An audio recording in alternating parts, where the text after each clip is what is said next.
Yeah. So I think in Mormonism, you've got there are two levels at least of that type of internal control. And I think the one that is the most prevalent that most Mormons would face is at the local level.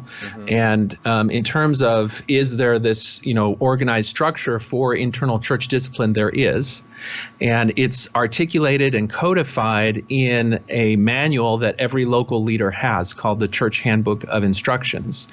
And the that covers what type of transgressions would justify an official formal court hearing. We talked about this last time. It's called a court of love. That's kind of the the vernacular. But it would also be called a disciplinary council. And you guys probably have something too. When we do discipline, it's not like we're going to get you. It's, we really have a lot of concern for your eternal well-being.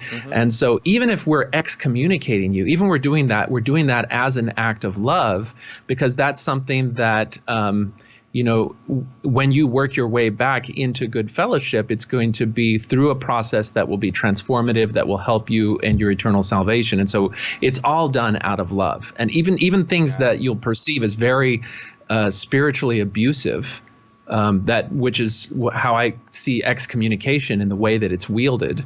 It's still always done with this notion of love. But are there rules and procedures? Absolutely.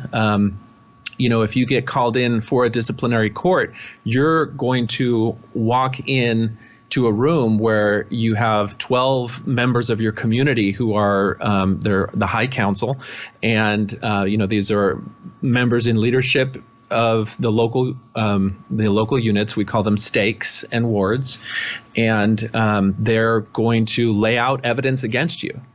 And you are allowed to bring some witnesses in who can speak in your defense, but you're not really there to defend yourself and be able to argue back with the evidence against you. They simply let you make a statement, and then the stake president, who is the local unit leader, is the one that kind of ultimately makes the decision.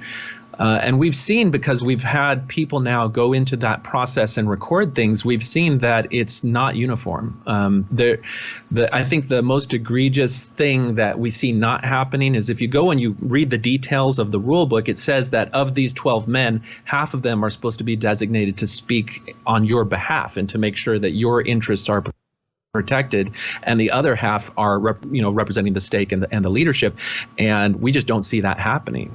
You go in and you're basically, it's 12 people against you plus the stake president, and so it can be very intimidating, and a lot of people just opt to resign if it comes to that. But we can talk a little bit about.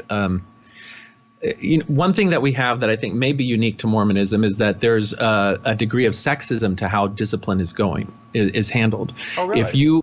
If you are a woman and you do not hold the priesthood, which is this special status of having been endowed with a certain portion of the power of God that's only given to men, starting from age 12, there's a lower level priesthood and then a higher level priesthood. If you have the higher level priesthood, when you go for church discipline, you're going to that large council of 12 men.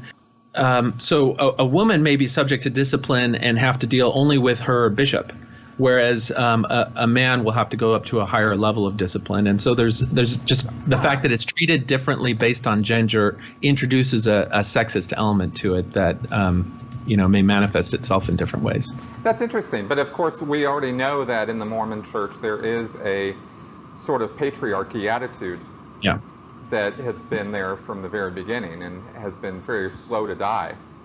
Yeah, and the church is working hard to preserve that patriarchy because a lot of their authority is entrenched in that framework.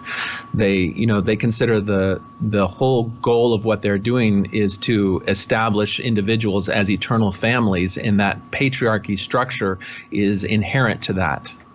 Wow, which I guess might be one reason why they're so anti-LGBT.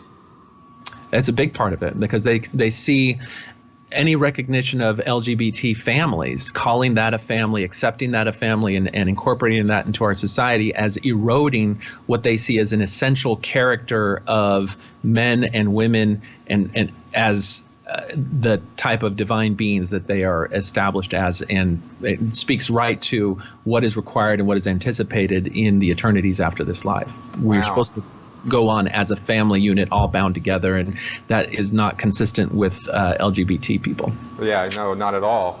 And so you don't see, just to ask about this, because I'm genuinely curious, so you see no women holding positions of authority or like elderhood or whatever the word is for that in Mormonism?